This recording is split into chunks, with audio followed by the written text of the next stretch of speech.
Okay, Bismillahirrahmanirrahim. Assalamu alaikum and good morning, ladies and gentlemen. Our focus in today's session is on organizational structure, and I believe that we also have a very interesting and thought-provoking seminar presentation, which has been designed by seminar group number 2. But before we go to their seminar activity, empirical interview and analysis, let's spend some time on theoretical discussion and organizational examples of organizational structure.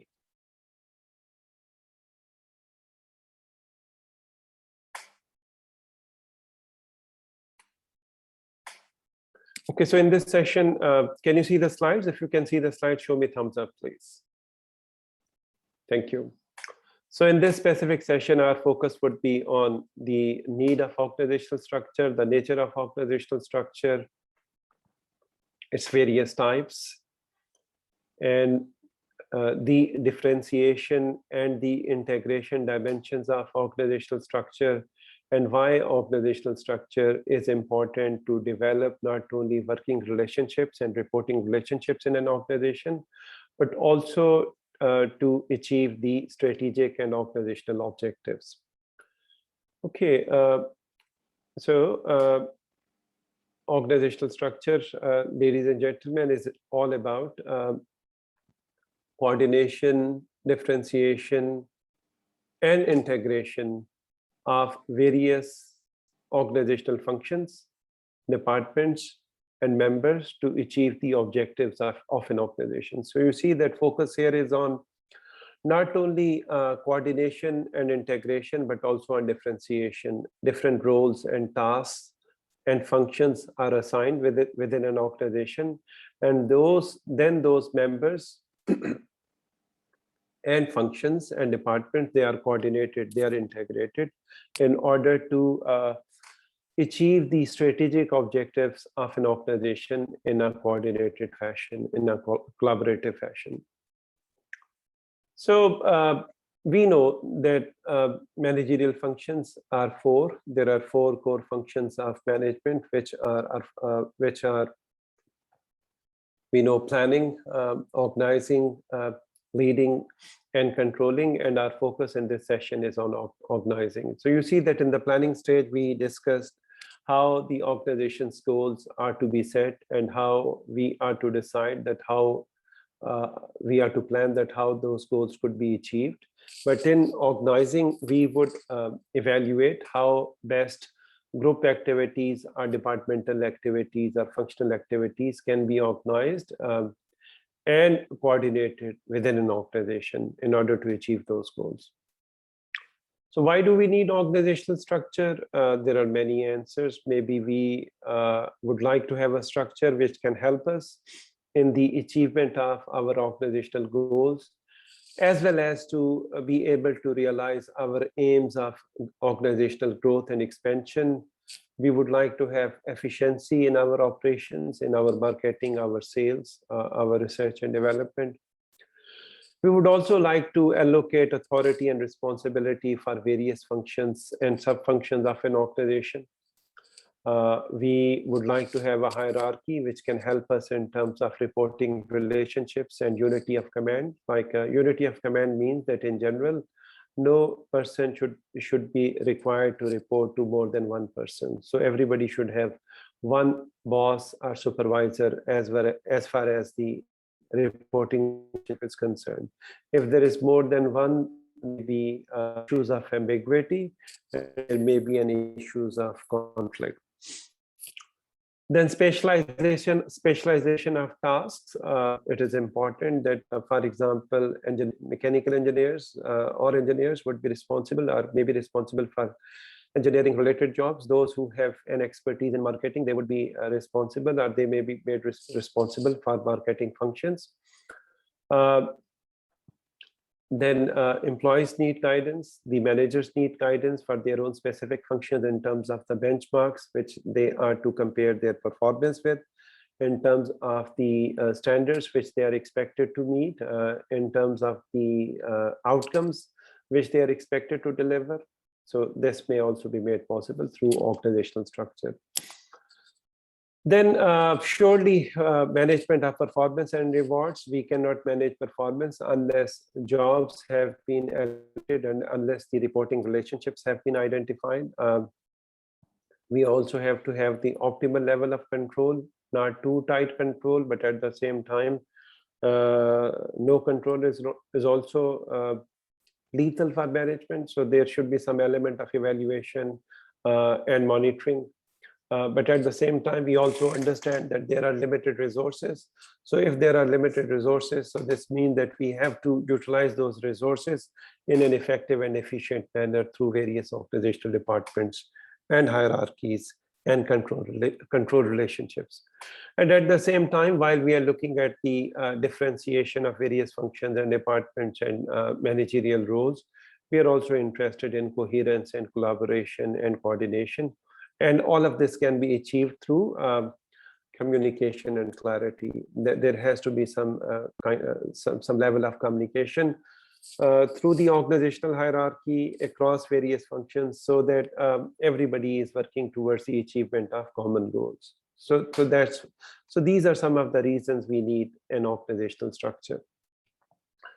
So yes, within the organizational structure, authority is one important dimension, which means that people should be given, the managers should be given the right to make decisions. Unless they have the authority to make decisions, they cannot be held responsible for the delivery of certain objectives or sub-objectives in alignment with the larger organizational goals. So authority would depend on various factors. So for example, large firms versus small firms. And then there could be formal authority, which has been formally designated through various, through formal organizational portfolios and departments and positions. And then then there are levels of hierarchy. For example, the board of directors, the top management, which is the CEO and the senior directors of an organization. So authority may be defined as the legitimate right to make decisions and to delegate responsibilities to other people. So that is the definition of authority. Another concept along with authority is hierarchy, which is basically the authority levels of the organizational pyramid. And as I mentioned, that there are various levels of authority or hierarchy within an organization. At the top level, indeed, we are talking about the CEO and the president, and the vice president and the directors are the top directors. At the middle level, we are looking at, for example, managers or senior managers, departmental heads, zonal managers. So they are the middle level managers or tactical managers. And at the front level, we look at operational managers or operational supervisors, for example, those who are directly responsible for managing the first line workers or the first line technical team or the production team or the sales team. And they are the people who are responsible for the operation and functioning and output of the first line workers.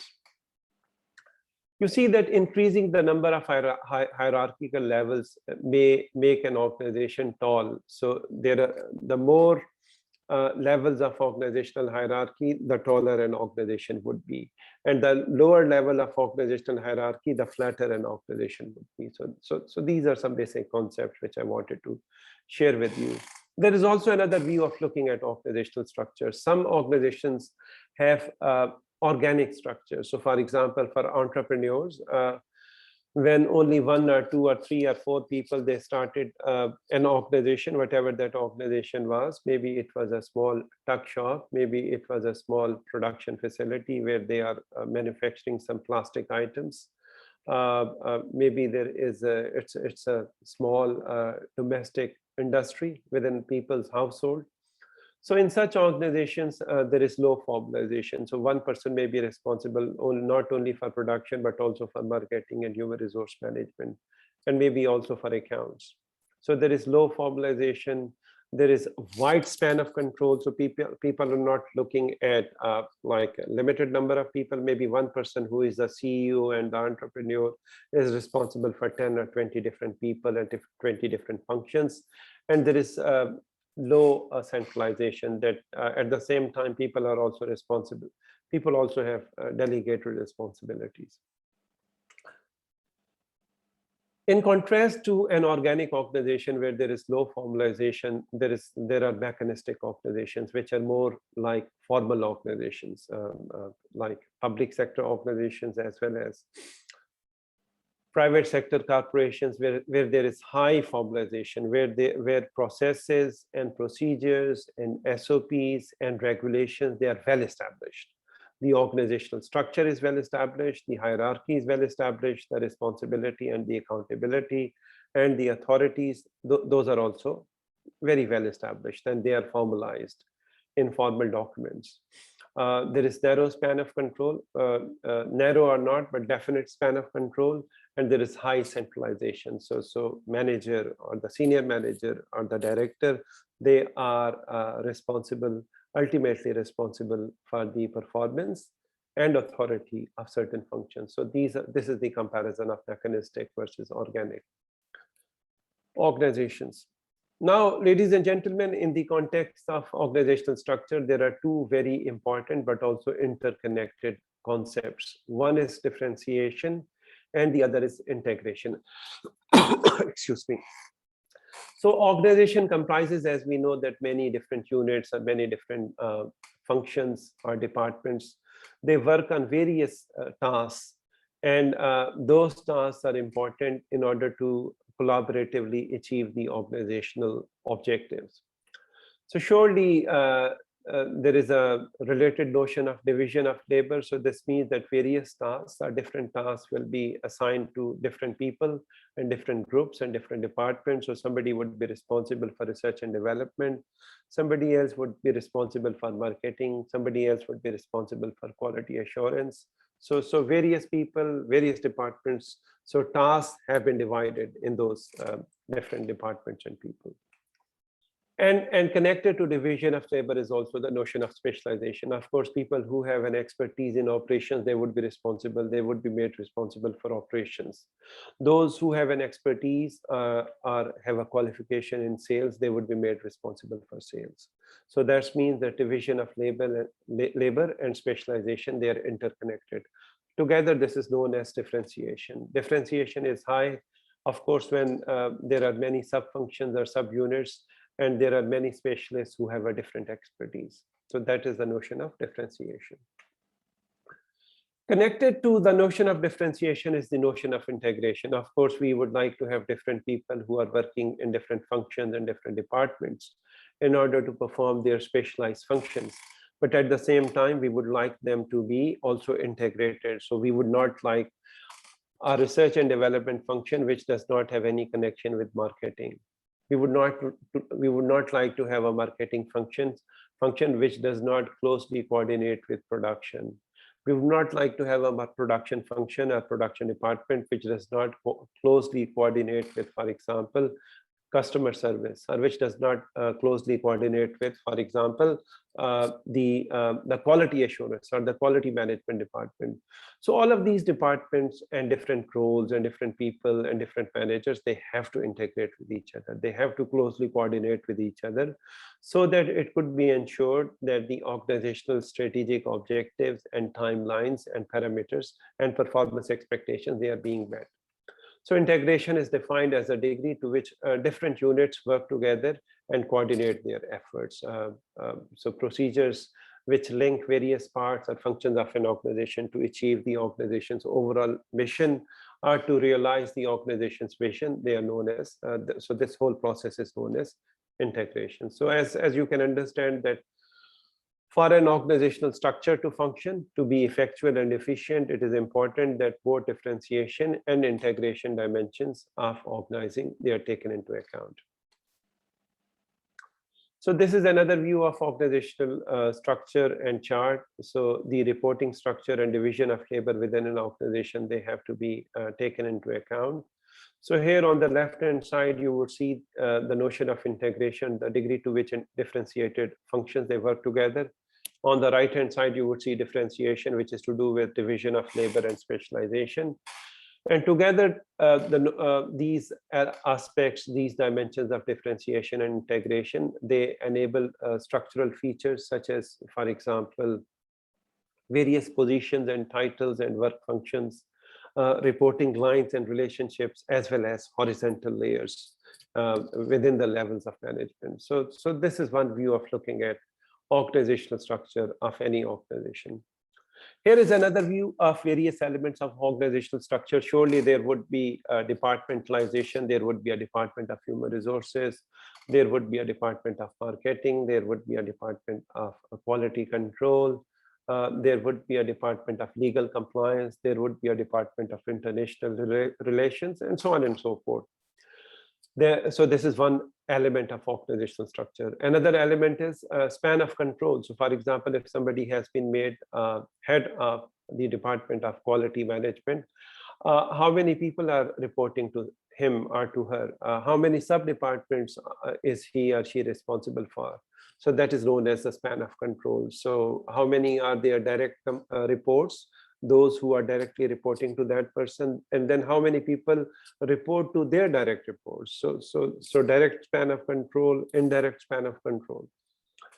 And the third element is centralization, that to what extent are the authorities and responsibilities centralized within an organization or within a department?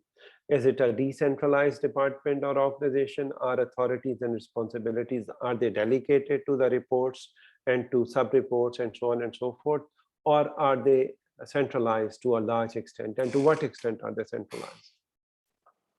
And the fourth dimension is formalization, that to what extent are the roles and departments they formalized and neatly differentiated from each other, and to what extent are they fluid or do they overlap with each other?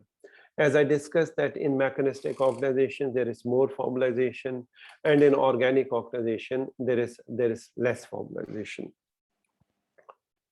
Okay, so if we look at a conventional organizational chart or organizational structure of any organization, whatever that organization is, whether it is a bank, whether it is a textile factory, it's a steel mill, it's an educational university or institute, you would take, when you look at their organizational chart or structure, more likely than not, you would see a structure like this. So for example, somebody would be the president or the CEO, or the vice chancellor of a university, or the managing director of an organization, or president of a bank. Then there would be various departments, various different. So that's how various departments and functions are differentiated. Finance and research and development and marketing and personnel or human resources. But then there are also products, operational differentiation. So for example, chemical products, the factory which is responsible for the chemical products, but maybe there is another factory or sub-business unit or business subunit which is responsible for metal products. And then within those, there are sub areas like personnel, finance, manufacturing, and sales, and so on and so forth. So this is a conventional view of organizational structure of an organization, ladies and gentlemen. So let me now very quickly share with you two videos. So one is Alex Leon on organizational structure. Let me share this video with you via my own link. Okay, so let me see if I can, I'm sure that I should be able to find it. Okay, just bear with me, ladies and gentlemen. Yes, here it is.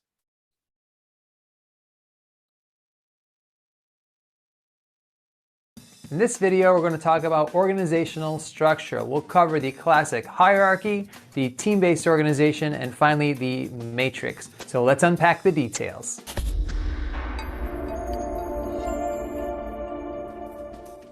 Hello again, friends. Alex Lyon here. This video, we're going to talk about organizational structure. There are different types of organizational structure that you might experience in your professional settings, and I invite you to comment on which one you think is your favorite in that section below the video. I would love to read those comments. So first, let's talk about the classic hierarchy. Usually when people talk about organizational structure, this is what they mean. This is where you have a top-level person in a top position, maybe the CEO or chairman of the board or president of the organization, and then you have different levels going down. So under that, you're going to have your vice presidents most likely, and then you're going to have units, heads of units, and directors and managers, supervisors, and finally all the employees at the bottom of the pyramid. In different organizations, you'll have different names for these positions. In fact, if you're working in restaurants like I used to, I was the busser, and then above me is the server, like the waiter or waitress, and feels like above that person is the bartender. Now that might be not really official, but that's the way it feels. You can sense that there is generally a hierarchy in most organizations where you figure out where you fit in. I'm wondering if you could comment in the section below this video, what are the names of those different positions in your industry, in the places that you work? I would love to hear the different vocabulary that everybody uses out there. Typically in an organizational hierarchy, we borrow our vocabulary from the military. You might notice that we call the people at the bottom, the employees, the front line employees, front line supervisor. Just like in a military campaign, you have people on the front lines, all the way up to the top level where we literally call them officers in a professional setting, the chief executive officer, a chief operations officer, just like you would have a commanding officer in the military. So that's the classic organizational structure, the hierarchy. So I just wanted to make sure that you can clearly watch this video. Okay, excellent. Bear in mind that there may be one or two questions towards the end of this video.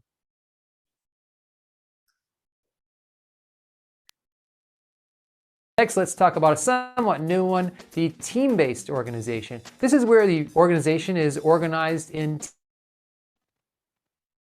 teams. So you're still going to have people in authority above all the teams, but instead of this hierarchy and division of labor, you have lots of different people from different areas of an organization mixed together working as a team. So you're going to have engineers working alongside software developers, working alongside accountants and marketers. You might have a team of just a handful of people, or you might have quite a big team that feels like an organization unto itself. And in a team-based organization, you're going to have all these people getting cross-trained and learning a common vocabulary. And over time, let's say I'm a software developer, I'm going to learn a bit about engineering because I'm listening to that engineering person. I'm going to learn a little bit about marketing because I'm listening to that marketing person. So over time, we start to speak a common language that brings the team together and helps us do extremely high-quality work, services, and products. So there are some advantages to a team-based organization. It also involves a lot of cross-training and takes some work, but that's the way a team-based organization works.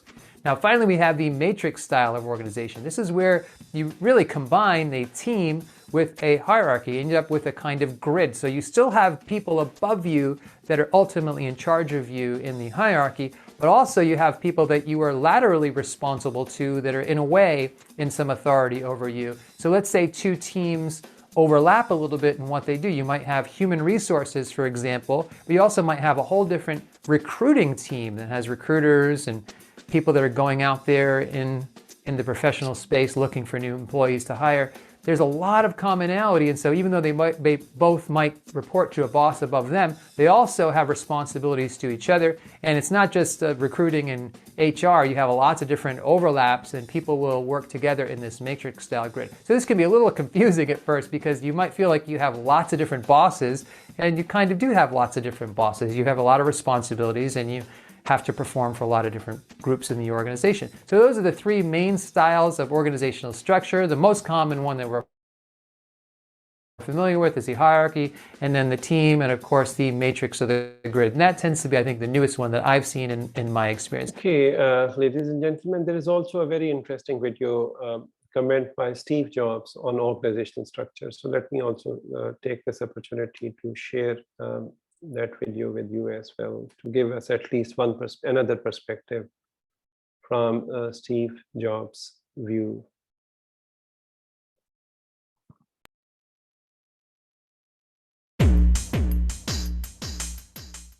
One of the keys to Apple is Apple's an incredibly collaborative company.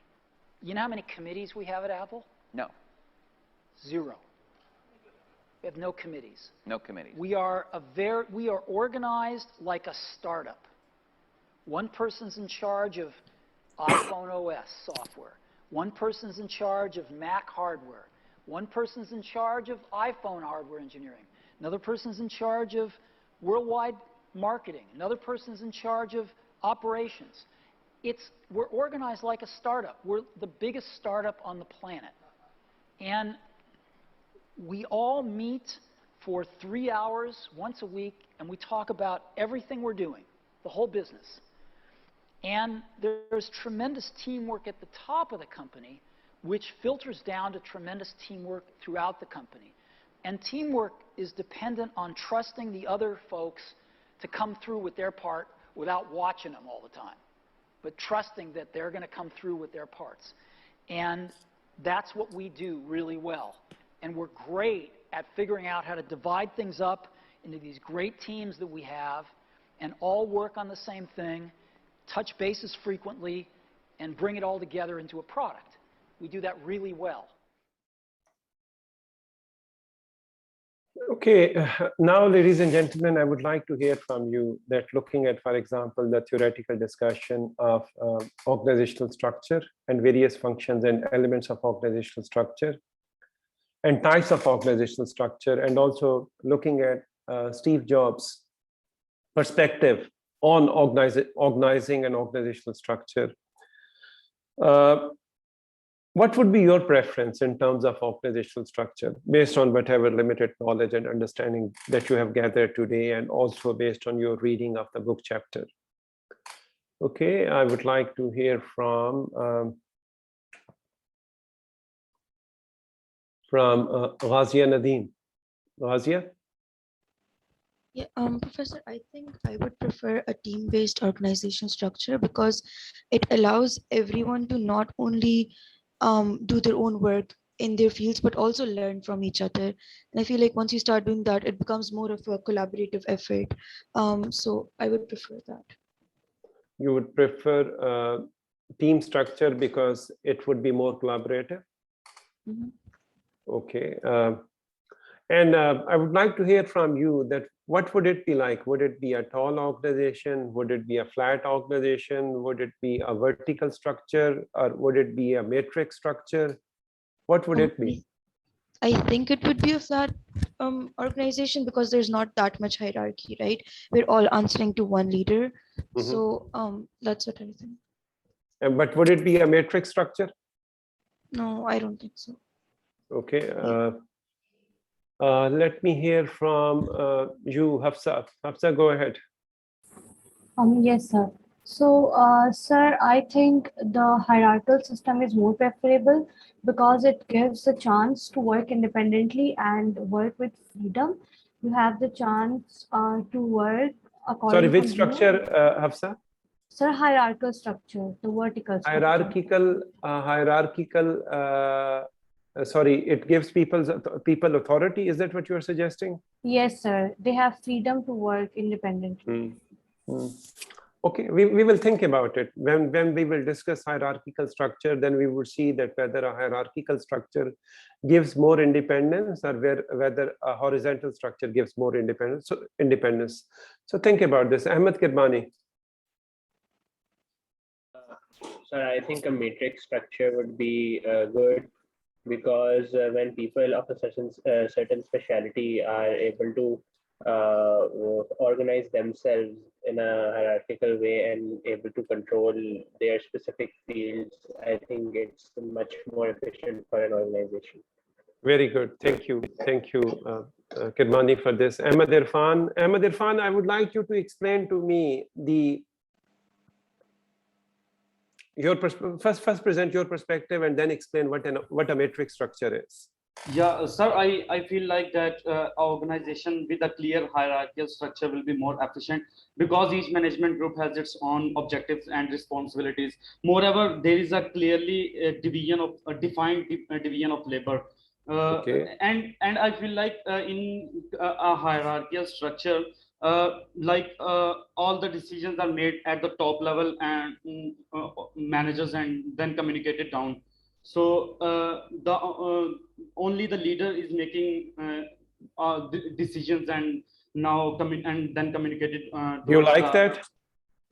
Yeah, I feel like it's the more efficient. Do you think that leader should make all the decisions, Ahmed Irfan? Yeah, sir.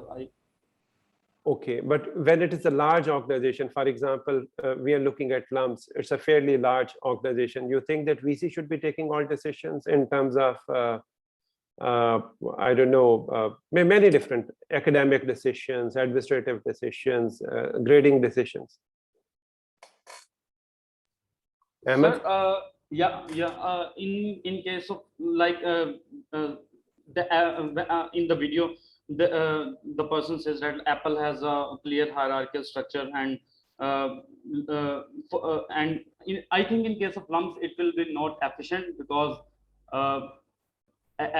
in case of academics, so everyone should be independent, or should freely like take decisions about their own tasks. So for example, there are many departments in the in case of LUMS, there are many departments, and everyone should have a independent. Everyone should be independent to take his own decisions. So I don't feel like that in case of LUMS it is efficient. Okay, that's fine. Thank you very much for this. Let me now, gentlemen and ladies, let me now go to the theoretical slides once again. So just bear with me.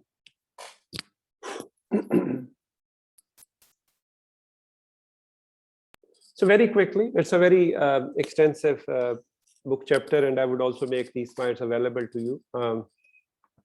So there are two types, vertical structure and the horizontal structure. Horizontal means that we are looking at, if you look at the right-hand side of this slide, you would see that we are looking at functional and divisional type of structures, as well as matrix and network kind of structures.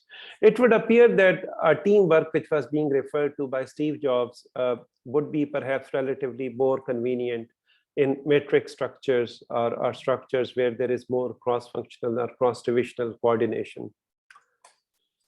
In a typical vertical structure, there is, of course, authority, hierarchy, span of control, delegation, and decentralization, as we have already discussed in the past few minutes. If we look at the vertical structure, then we know that in terms of corporate governance, the organization's executive staff, CEO, board of directors, they are responsible to ensure that the organizational activities meet the organization's goals, so that organization's responsibility to its stakeholders, they are fulfilled. So authority, I have already discussed, the legitimate right to make decisions and to tell other people what to do and to expect from them that they would deliver. So authority usually resides in formal positions. So for example, the senior manager or the general manager or the managing director. So at the top post level would be board of directors, who are usually elected by stockholders to run the organization. But then there are also inside directors, who could be the firm's top managers, who could be neutral directors who sit on the board, and they bring the functional expertise. The CEO is usually CEO or president or whatever we call it. A CEO, he or she occupies the top position of the organizational pyramid, and he has or she has the central authority to make decisions, and that person is personally accountable and responsible to the board and the owners in terms of organizational output and organizational ability to generate value or revenues. Hierarchical levels I have already discussed. There are three main levels: the top level, the middle level, and the lowest level.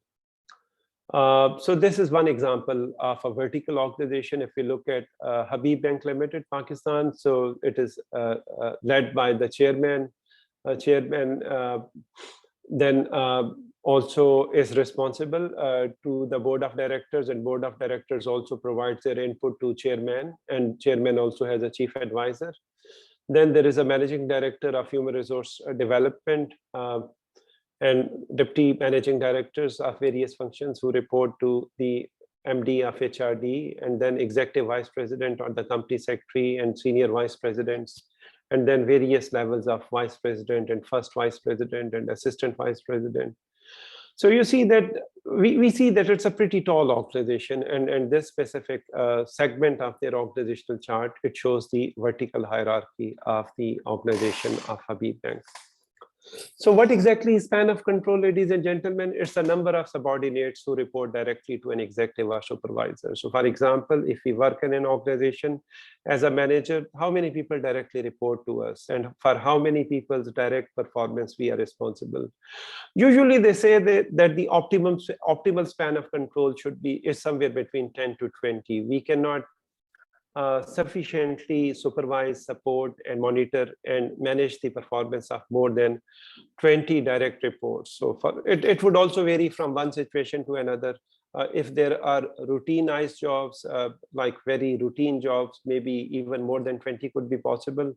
But if there is a non-routine job, if there are so many variables which make the job fluid and dynamic in nature, then maybe even 5 or 7 would be optimal number.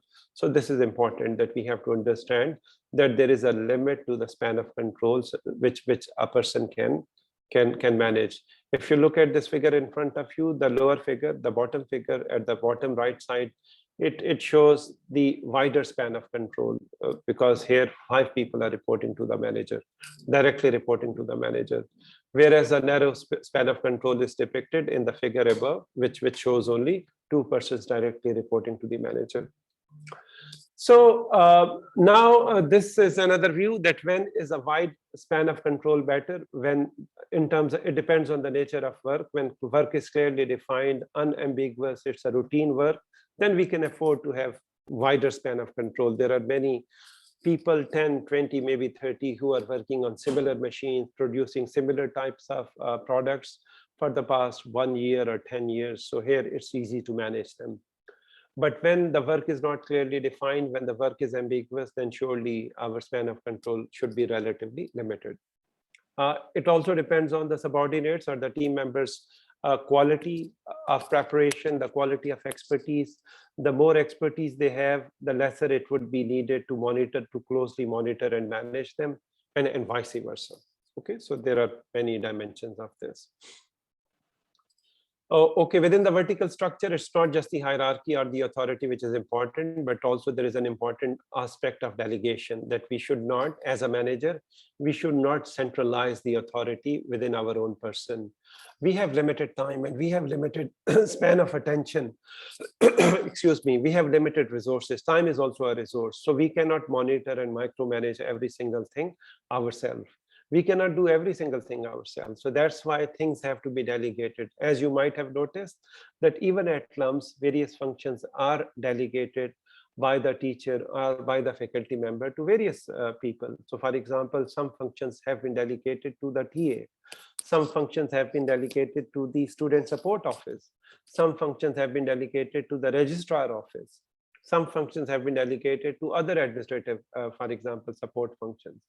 So that is known as delegation, because teacher alone or professor alone cannot do everything by himself or herself. So therefore, authority and responsibilities have to be delegated to subordinates, but then those subordinates have to be developed. They have to be enabled. Okay, so these are a few steps in effective delegation. So first of all, we have to define the goal succinctly. Unless we have defined the goal, we cannot delegate.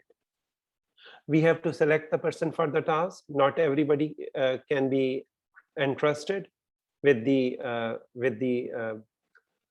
fulfillment or performance of the task. Then we have also to take their input in terms of how this task could be done in an efficient and effective manner.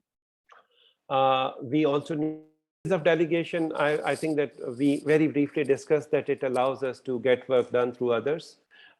It saves time. We cannot do every single thing ourselves. We free ourselves to do other interesting things. And we provide our subordinates or team members with more important jobs, and we also develop them. Okay, so decentralization is important. Unless we decentralize, we cannot delegate. So decentralization and delegation, they go hand in hand. So here, ladies and gentlemen, is a comparison of a centralized controlled organization or decentralized organization. You see that there are two words which are written. A centralized organization is an organization which is very tightly controlled, where the CEO or the president or the senior directors and managers, they keep authorities within themselves, and there could be many different reasons. Maybe there is a routine job, maybe they don't trust their workers. But in comparison to that, there are decentralized organizations which are empowered organizations, where organizational members have been empowered in terms of making decisions on their own. And such organizations are more relevant when there is a fast changing business environment and where there is not enough time to consult for example, the senior manager or the top manager to take their input. So these are empowered organizations. So centralized versus decentralized. Another structure is horizontal structure. If you look at, for example, and these are various types of horizontal structure. For example, here on the left, top left, you will see that the structure is known as the functional structure, where board or the CEO is responsible for various functions. So production is reporting to the board, and purchasing is reporting to the board, and human resources is reporting to the board. So these are various functions. They are not only differentiated, but they also have to coordinate with each other. So that is known as functional. On the bottom left, you would see divisional structure. So division A and division B. So for example, division A is chemical, division B is, for example, steel. Division A is, for example, undergrad, and division B is, for example, master's and PhD. And then within division A, production and human resources and purchasing, and division B has various subfunctions. So this is known as divisional structure. Then we can also look at the structures which are neither functional nor divisional, but they are more like matrix. So for example, there are neatly differentiated functions of production, purchasing, human resources, quality assurance, undergrad, master's, PhD, for example. But then there are product divisions A, which cross-cut various functions, and product division B and product division C, which cross-cut production, purchasing, human resources. This is known as more like a matrix structure, which was more like was being referred to by Steve Jobs in his very brief interview clip. But then there is another kind of, not really organization, but a network of organizations where there are purchasing department is collaborating with various purchasing agencies, and manufacturing department is coordinating with many manufacturing companies, and so on and so forth. So these are known as networks. Professional networks or functional networks are the industry networks. So these, ladies and gentlemen, are examples of various horizontal structures which can be there in an organization. Surely the horizontal structure focuses on departmentalization, where various functions are distributed into various departments. So some of those are line departments and some of those are staff departments. Line departments would be, for example, the production department, the marketing department, the sales department. But then the staff department, which are responsible as support roles to the line department. For example, human resource management is a staff department. At times, research and development may also be a staff department. So functional organization is where various departments and jobs, they are specialized and groups according to the various functions. Okay, so this is a functional structure, as we saw in the figure as well, that president is looking at logistics and operations and outbound logistics and marketing and sales and service. Each one of these functions have their own manager, and those managers then respond to or report to the president. Ladies and gentlemen, this is enough as far as